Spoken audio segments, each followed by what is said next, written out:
गोविंद सिंह डोटासरा क्या कुछ कह रहे हैं? उनसे उनकी तकलीफें नहीं पूछी गई, उनसे टिकट के वितरण में कोई सलाह नहीं ली गई।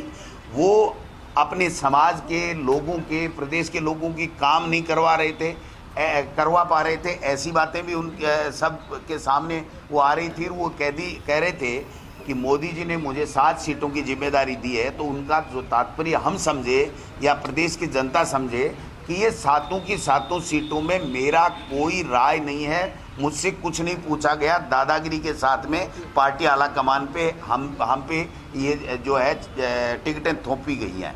और उसके बावजूद भी जो हालात प्रदेश में बने हुए हैं, आप बताइए, टोंक के अंदर एक हेड कांस्टेबल बजरी माफिया ने उसकी हत्या कर दी। ये सरकार चुप है। आप चूरू की घटना को ले लो, जयपुर की घटना को ले लो, जोधपुर की घटना को ले लो, आज आए दिन दुर्घटनाएं हो रही हैं, अपराध बढ़ रहे हैं। और इस 6 महीने में तो इन्होंने एक रिकॉर्ड स्थापित कर लिया अपराध बढ़ाने का, और कोई जवाबदार है ही नहीं। मैंने कल परसों भी कहा था कि इस सरकार की स्थिति जो झाउलिया होता है उसकी तरीके से है। झाउलिया जो होता है उसमें जो ऊपर नकुले की वो होते हैं, सूल होती है, तो वो जब चलता है तो उसका पता नहीं चलता कि उसका मुंह किधर है, पिछवाड़ा किधर है, इसके पैर किधर है, इसके कोई हैग नहीं, और हाथ लगा के उसको चेक नहीं कर सकते क्योंकि वो सूल गड़ जाएगी।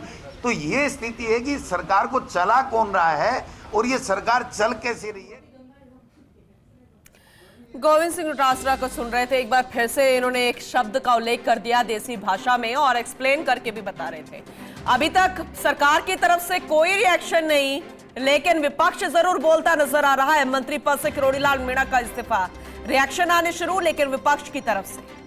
डीसी सचिव गोविंद सिंह डोटासरा ने फिर से आरोप लगा दिए कि अंदर खाने बीजेपी में कुछ सही नहीं है, जो कि कहा भी जा रहा था कि किरोड़ीलाल मीणा से ज्यादा जानकारी ले ही नहीं जा रही, उनसे पूछा नहीं जा रहा, उनकी राय मशवरा नहीं ली जा रही है, और ऐसे में जो फैसले लिए गए वो उनसे इतर थे।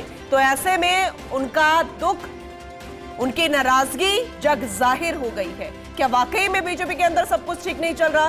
क्या वाकई किरोड़ीलाल मीणा को साइडलाइन कर दिया गया है? यह आरोप है विपक्ष का, लेकिन जवाब देंगे खुद जब मीडिया से रूबरू होंगे किरोड़ीलाल मीणा कि क्या उन्होंने सिर्फ अपना दिया वचन निभाया है या फिर वाकई में सब कुछ ठीक नहीं चल रहा।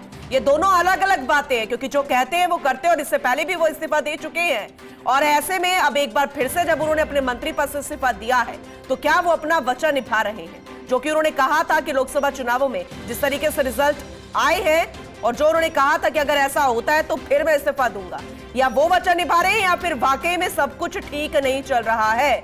क्योंकि ये जानकारी तो वो धीरे धीरे इशारा देना उन्होंने शुरू कर दिया था।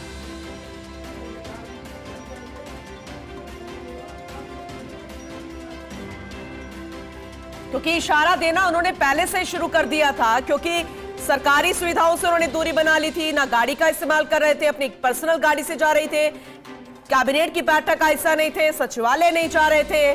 तो क्या पता नहीं चल रहा था? जानकारी तो सबको थी, लेकिन क्या मनाया नहीं गया? अब इस्तीफा स्वीकार नहीं किया गया है, मुख्यमंत्री तक इस्तीफा सौंप दिया गया, ये सूत्रों के हवाले से जानकारी मिल रही है। लेकिन ये जो सियासी घटनाक्रम हुआ है, क्या इसका होना जरूरी था? क्या इसकी जरूरत थी भारतीय जनता पार्टी में? यह बेहद महत्वपूर्ण है, क्योंकि सदन चल रहा है, विधानसभा चल रही है, विपक्ष को एक और मौका मिल गया है और बीजेपी ने मौका दिया। इस मामले में बीजेपी हमेशा फूंक फूंक कर कदम रखती है।